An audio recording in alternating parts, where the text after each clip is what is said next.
everybody, another episode with F&S Outdoor Adventures. Today we are going to be tying another fly, a streamer. Not exactly sure what the name of it is, so we're just going to call it Charlie's streamer for now. I started tying these some years ago up in Alaska when I lived there. I used them for I can't even think of names now. Steelhead, trout, and I did some and caught quite a few sockeye on them. So there, it kind of imitates like a bleeding minnow. If I was gonna say what it was, that's probably what I would go with. So we're just gonna go ahead and get right into this, and we'll show you what we're looking at. So I got, first things, a size 2 Russian River fly hook by Gamakatsu. They are very good hooks to use. I've tied many Russian River flies over the years. They're, it's kind of a lot of people's flipping method with their fly rods, or even, regular spinning rods, kind of like the Ship Creek flip they use. There's Ship Creek and all over Alaska fishing for salmon. Take that all the way down. So you should be using red thread here. I cannot find my red thread, so I'm going with another thick thread that I have. It's an olive colored, so that'll just have to do for now. Alright, so we're down there at the base of the bottom of the hook, right about where the hook starts to bend down, about where the the barb is on the hook. So we're going to take some flash chenille, crystal flash chenille, and we're going to go ahead and tie that in.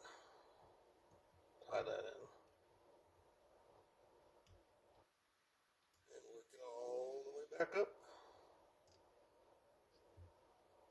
You want to leave quite a bit of space there in the end, or towards the front.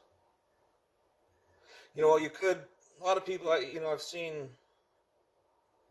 weighted it down before with the lead thread, and I also do it without it. I prefer without, because if I'm doing the flipping method or anything else with my fly rod, I will put a split shot about a foot to 2 feet, foot and a half above this streamer, and just let it naturally go down, and it kind of just stays, at a good height, as long as you're not snagging up. But anyway, I'm doing this without any lead, any weight right now. Anyway, I'll just get this in nice tight turns. Going forward.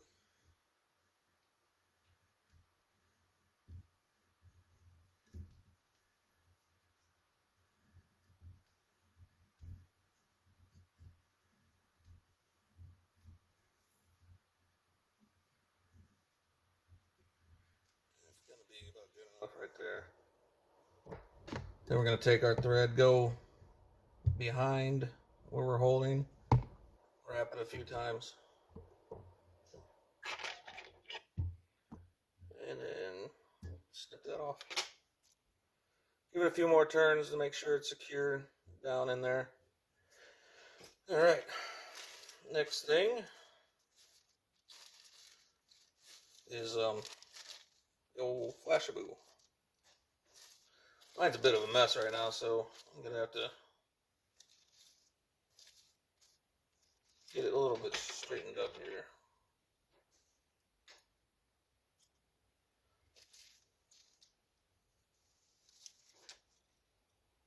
Usually I would tie this in 2 different times.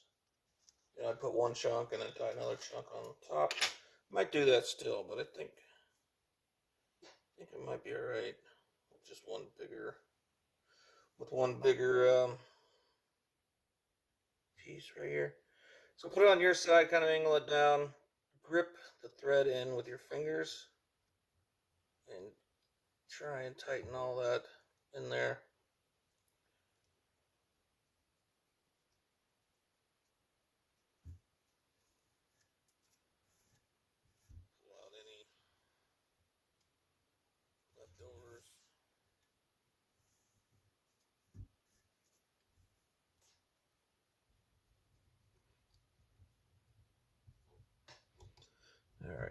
think I'm going to go up just a little bit, and that's a little bit longer than what I want to go with, so I'm going to cut that off. I just, a 1/2 inch, 3/4 of an inch behind the hook, the length, the end of the hook there.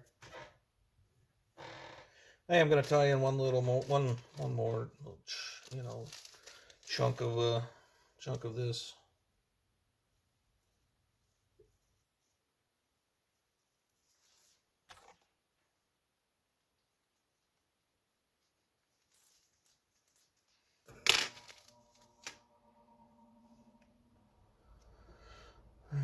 You'll be making a mess here with this stuff. Unless it's a new batch and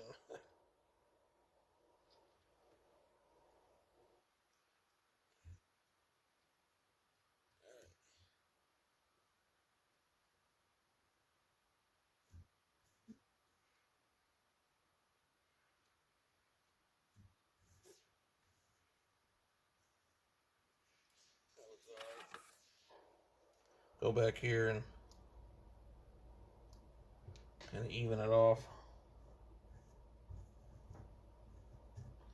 Don't worry about it. When this thing's in the water, it's going to be all fangled down. So if you have one sticking out short and left and to the right and which have you, it's not a big deal.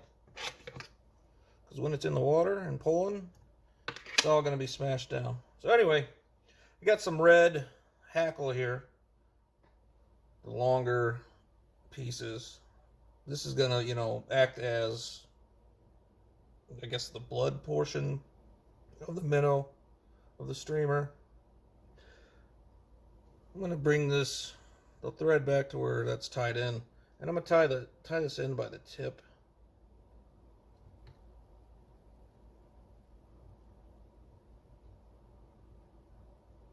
And then leave your thread close to the eye there, the hook eye.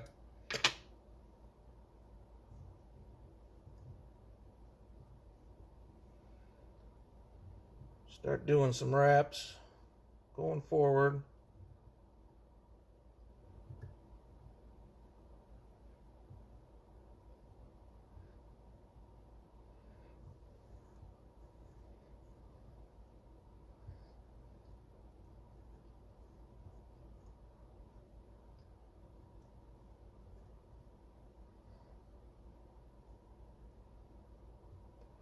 One more down and cinch that into place. Opposite way, pull this forward, the thread goes behind. Cinch it in 3-4 times, something around there. And then you want to clip off the rest of that stem. And then you want to do, what you want to do is pull all the hackle fibers back. And go backwards a little bit over it, so it'll lay it down backwards.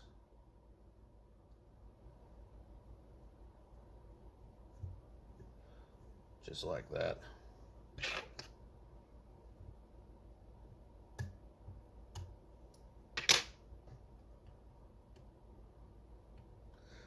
Like I said, red thread would be a lot better here. It'd be more uniform for, But just because you don't have the red thread doesn't mean you can't tie the fly, so use what you got. You can always color it too with red marker, magic marker, whatever you have. But ideally, a red thick thread for these big streamers, big hooks. Or ideal. Alright, so do your whip finish, your half hitches, your whatever you want to use to make sure it stays in place. You were just going to be a pain. Alright. I'll get my nail polish here. Your cement, your whatever you're going to use. Harden up the knot area, head area.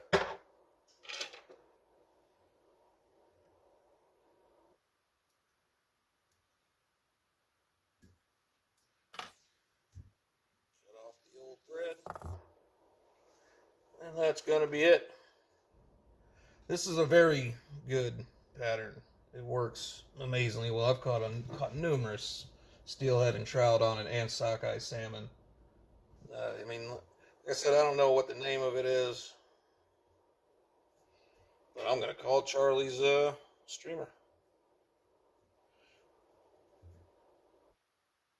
There she is. Of course, there's one booger down. Yep, there we go. Pop it off. All right. Hope you guys enjoyed this. Hopefully everybody's staying safe. Staying indoors, I guess, unless you got to work and that fun stuff. Get out fishing, stay away from people. Tie some flies. It's kind of it's a fun thing to learn how to do. You tie up your own flies and you go out there and catch fish on them, man. It's great. There's really not a better feeling, I don't think. Well, I guess there is better feelings, but it's awesome. Just put it that way.